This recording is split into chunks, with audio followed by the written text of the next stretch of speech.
ओम गणेशाय नमः। श्री हरि विष्णु नमः। प्रिय भक्तगणों, कार्तिक का महीना प्रारंभ हो चुका है। इस माह को बहुत ही पवित्र माना गया है। इस माह में ही भगवान विष्णु अपनी योग निद्रा से जाग जाते हैं और तब सभी तरह के मांगलिक कार्य प्रारंभ हो जाते हैं। इसी कार्तिक मास में दीपावली का महापर्व आता है। पुराणों में कार्तिक मास की महिमा का वर्णन मिलता है। इस माह में दीपदान, स्नान, विष्णु पूजा और तुलसी पूजा की जाती है और इसके साथ ही कथा भी अवश्य सुने या पढ़े। कथा को सुनने मात्र से सभी कष्ट दूर होंगे और सुख शांति समृद्धि आएगी और संतान की प्राप्ति होगी। तो आज मैं सुनाने जा रही हूँ कार्तिक मास में सुनी जाने वाली बड़ी ही दुर्लभ और पौराणिक कथा। तो सभी भक्तगण इन कथाओं को बड़ी श्रद्धा और प्रसन्नचित मन से सुनिएगा। एक नगर में एक ब्राह्मण दंपत्ति रहते थे। वे दोनों प्रतिदिन 7 कोस दूर गंगा और यमुना नदी में स्नान करने जाते थे। इतनी दूर आने जाने से ब्राह्मण की पत्नी थक जाती थी। एक दिन उसने अपने पति से कहा कि हमारा एक पुत्र होता तो कितना अच्छा रहता। पुत्र की बहू आती तो हमें घर वापस जाने पर खाना बना हुआ मिलता और बहू घर का काम भी कर देती। अपनी पत्नी की बात सुनकर ब्राह्मण ने कहा कि तूने बात तो सही कही है, चल मैं तेरे लिए बहू ला ही देता हूँ। ब्राह्मण ने कहा कि एक पोटली में आटा डालकर कुछ मोहरे रख दे। ब्राह्मण के कहे अनुसार उसने पोटली बांधकर दे दी। पोटली लेकर ब्राह्मण चला गया। ब्राह्मण सफर के दौरान यमुना के किनारे बहुत ही सुंदर लड़कियां दिखाई दी।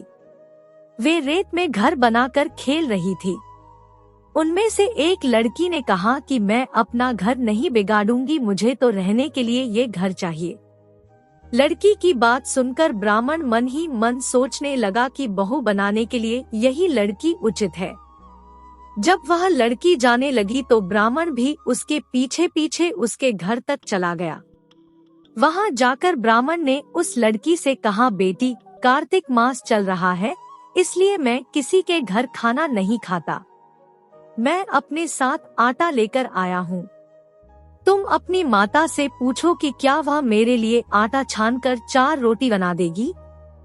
यदि वह मेरा आटा छानकर रोटी बनाएगी तो ही मैं रोटी खा लूंगा। लड़की ने जाकर अपनी माँ को ये सारी बात बताई।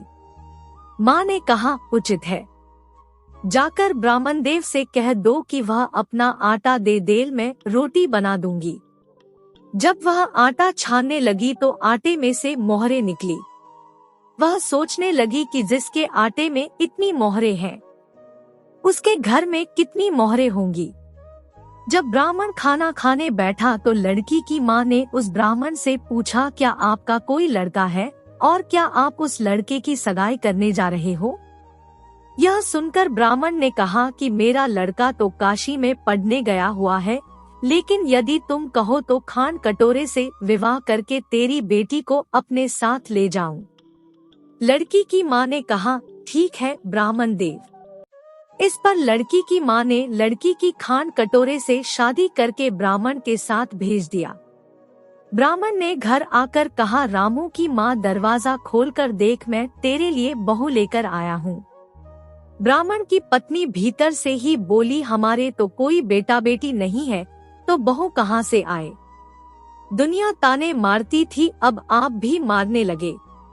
ब्राह्मण ने कहा, तू दरवाजा खोलकर तो देख। जब ब्राह्मणी ने दरवाजा खोला तो सामने बहू को खड़ी देखा। उसने बहू का स्वागत किया और आदर सत्कार से अंदर ले गई। अब जब ब्राह्मण अपनी पत्नी के साथ नदी स्नान करने जाता तो पीछे से बहू घर का सारा काम करके और खाना बना कर रखती थी। वह उनके कपड़े धोती और रात को हाथ पैर भी दबाती थी। इस तरह बहुत दिन बीत गए। ब्राह्मणी ने अपनी बहू से कहा कि बहू, कभी भी चूल्हे की आग मत बुझने देना और मटके का पानी खत्म मत होने देना। परंतु एक दिन चूल्हे की आग बुझ गई।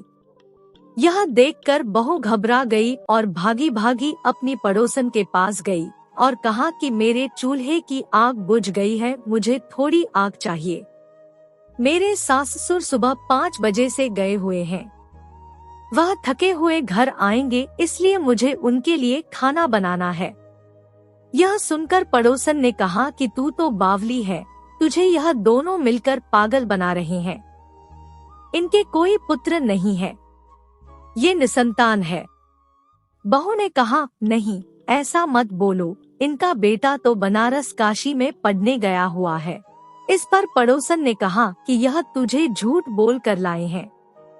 मेरी बात सच मान, इनके कोई बेटा नहीं है। अब बहू पड़ोसन की बातों में आ गई और कहने लगी कि अब आप ही बताओ मैं क्या करूं। पड़ोसन ने कहा कि करना क्या है, जब तुम्हारे सास ससुर आए तो जली हुई रोटियां बनाकर देना और बिना नमक की दाल बनाकर देना। खीर की कड़छी दाल में और दाल की कड़छी खीर में डाल देना। पड़ोसन ने खौ से अच्छे से सिखा पढ़ा दिया। फिर जब उसके साथ सास ससुर घर आए तो उसने न तो उनका आदर सत्कार किया, ना ही उनके कपड़े धोए। जब उसने सास ससुर को खाना दिया तो सास बोली, बहू आज यह रोटियां जली हुई क्यों है और दाल भी अलुनी है। तब बहू ने पलटकर कहा कि एक दिन ऐसा खाना खा लोगे तो कुछ बिगड़ नहीं जाएगा तुम्हारा। सास ससुर को खरी खोटी सुनाकर वह फिर से पड़ोसन के पास गई और बोला कि अब आगे क्या करना है। पड़ोसन ने कहा कि अब तुम सातों कोठों की चाबी मांग लेना। अगले दिन जब भी स्नान करने के लिए जाने लगे तो बहू अड़ गई कि मुझे तो सातों कोठों की चाबी चाहिए। तब ससुर ने कहा कि इसे चाबी दे दो। तब सास ने बहू को चाबी दे दी।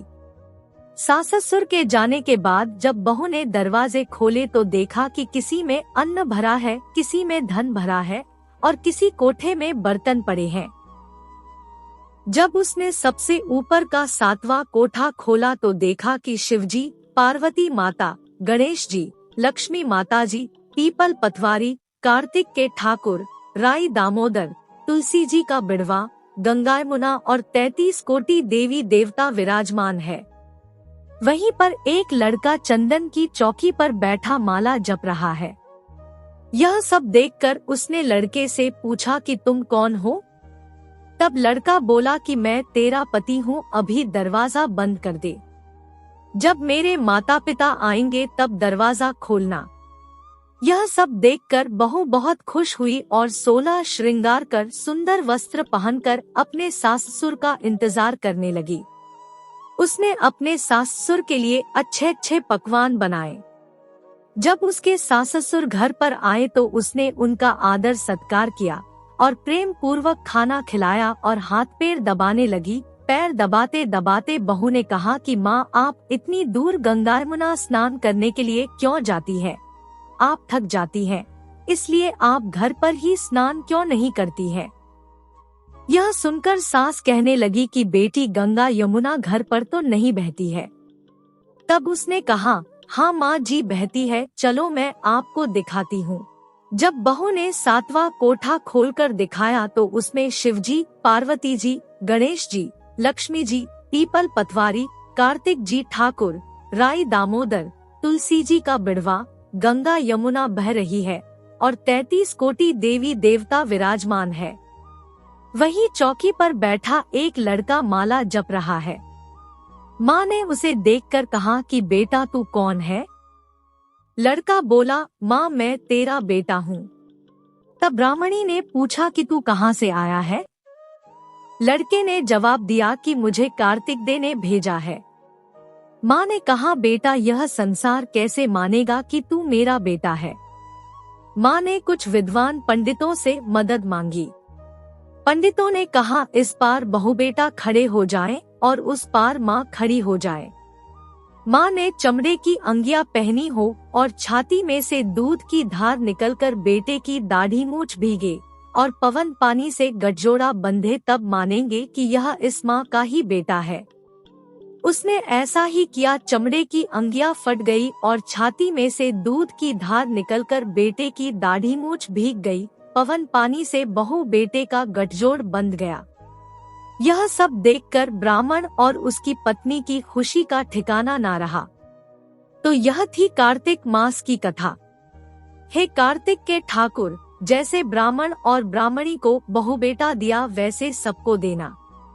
तो बोलिए विष्णु भगवान की जय, विष्णु प्रिया लक्ष्मी माता की जय। आज की आपको यह वीडियो कैसी लगी? अगर अच्छी लगी हो तो वीडियो को लाइक, शेयर और चैनल को सब्सक्राइब कर दीजिएगा।